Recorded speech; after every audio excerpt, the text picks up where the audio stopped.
वर्ष 1993, स्थान जम्मू और कश्मीर, इलाका श्रीनगर। सर्द रातें, सर्द दिन, बातें भी जैसे जम जाती। 6 मार्च 1993 को दरअसल मेरी शादी की पहली सालगिरह आने वाली थी। उससे लगभग एक हफ्ता पहले 24 फरवरी को मैं छुट्टी का एप्लीकेशन लेकर अपने कमांडिंग ऑफिसर के पास गया। जैसे ही मैं दरवाजे पर दिखा, उन्होंने मुझे देखते ही कहा, आओ जेके, मैं तुम्हें सुबह से ही ढूंढ रहा था। तुम एक बहुत अच्छे ऑपरेशन के लिए तैयार हो जाओ। तुम कलाकार हो, गाते हो, कविता लिखते हो, इस बार कुछ बिल्कुल वैसा ही करना है, बिल्कुल अलग। आज और यह ऑपरेशन ऐसा है जिसमें अभिनय की जरूरत है, जो सामान्य सैनिक नहीं कर सकता। यह एक ऐसा ऑपरेशन था जिसे हम सैनिकों की भाषा में हाई रिस्क, हैजार्डस और नियर सुसाइडल, आत्मघाती मिशन कहते हैं। और यह सुनकर भारतीय सेना के सैनिकों के दिल में डर नहीं, उत्साह पैदा हो जाता है, कुछ कर गुजरने का जुनून पैदा हो जाता है। हर सैनिक अपने जीवन में एक ऐसा मौका चाहता है जब वह देश के लिए अपना सब कुछ दांव पर लगा सके। सच कहूं तो यह सुनकर एक बहुत सी अजीब सी खुशी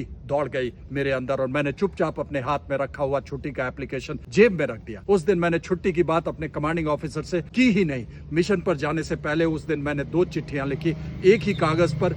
न डाक का इनलैंड था, न इनवेलप था, बस घर से आया हुआ एक लिफाफे का अंदरूनी हिस्सा, एक अपने माता पिता के लिए और एक हिस्सा अपनी पत्नी के लिए। यह पत्र मैंने अपने बिस्तर पर तकिए के नीचे इस आदेश के साथ छोड़ा कि अगर मैं लौट के ना आऊं तो ये पत्र मेरे परिवार को पहुंचा दिया जाए। उस दिन मिशन शुरुआत करने से पहले मैंने अपने जवानों के साथ गीता सार पढ़ा था और फिर मिशन की शुरुआत की, क्योंकि यह पत्र सैनिक की ओर से अंतिम गवाही थी शौर्यपूर्ण जीवन की। मेरी आखिरी चिट्ठी जो मैंने अपने माता पिता और पत्नी से लिखा था, वो आपसे बयान कर रहा हूँ। पूजनीय माँ, बाबूजी, मेरी जीवन संगिनी, जब तक ये शब्द आप तक पहुंचे शायद मैं उस मिशन की राह पर आगे बढ़ चुका होऊंगा जहां से लौटना हर किसी के भाग्य में नहीं होता।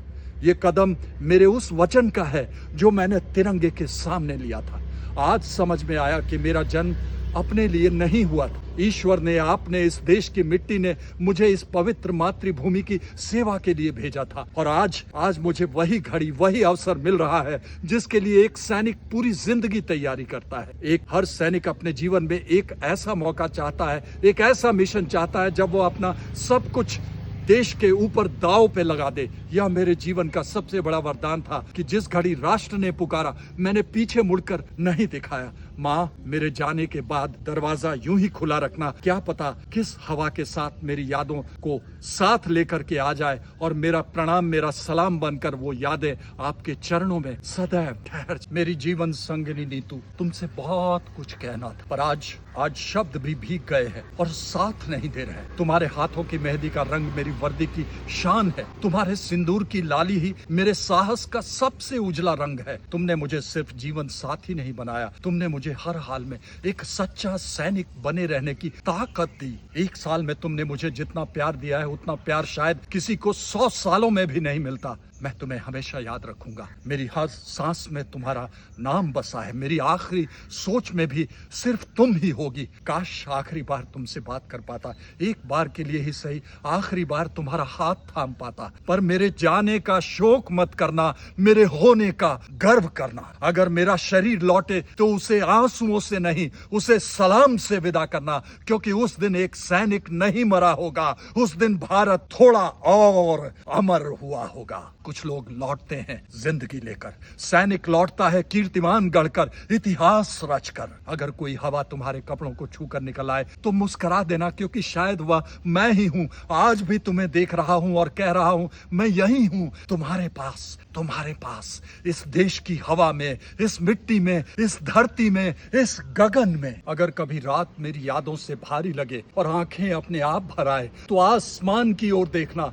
कोई तारा ज्यादा चमकता दिखे तो समझ लेना मैं आज भी ड्यूटी पर हूँ। जब भी राष्ट्रगान बजे तो सर ऊंचा करके खड़ी होना। जान लेना तुम्हारा पति उसमें अपनी सांसों की आहट छोड़ गया है। उसके हर स्वर में मेरे धड़कनों की लय है और हर पंक्ति में मेरे सदैव होने का गर्व है। और कभी मेरी कमी अगर बहुत खले तो खुद को संभाल कर बस इतना याद रखना कि मैं गया नहीं हूँ, मैं तिरंगे में समा गया। पूज्य बाबूजी और माँ, आपने मुझे जीवन दिया, पर उससे भी बड़ा संस्कार दिया, देश प्रेम का। माँ, तुम्हारी गोद से निकला यह पुत्र आज उसी मिट्टी की गोद में समाने जा रहा है जिसे माताओं की माता भारत माता कहते हैं।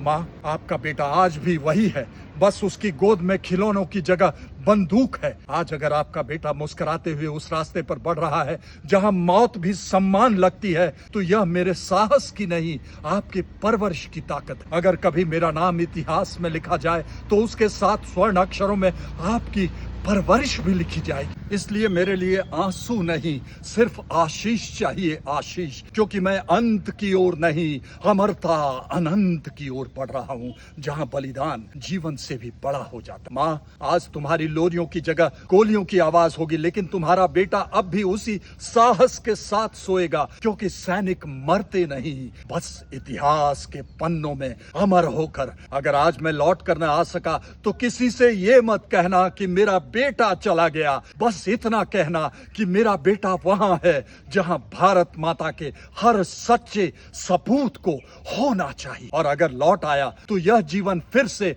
आपका, आपका और आपका ही होगा। और अगर ना लौटा तो समझ लेना, मैं मिटा नहीं, मैं भारत बन गया हूँ। सीमाएं नक्शों से नहीं बनती, उन्हें सैनिक अपनी आखिरी सांस से खींचते हैं। और अगर हाँ, देश बचा रहे तो मेरा नाम याद रखना जरूरी भी नहीं, जरूरी भी नहीं, क्योंकि देश के लिए अपने वक्ष पर हर भार सहना चाहिए। मैं रहूं या ना रहूं, मेरा देश रहना चाहिए, मेरा देश रहना चाहिए। जय हिंद, जय भारत, वंदे मातरम।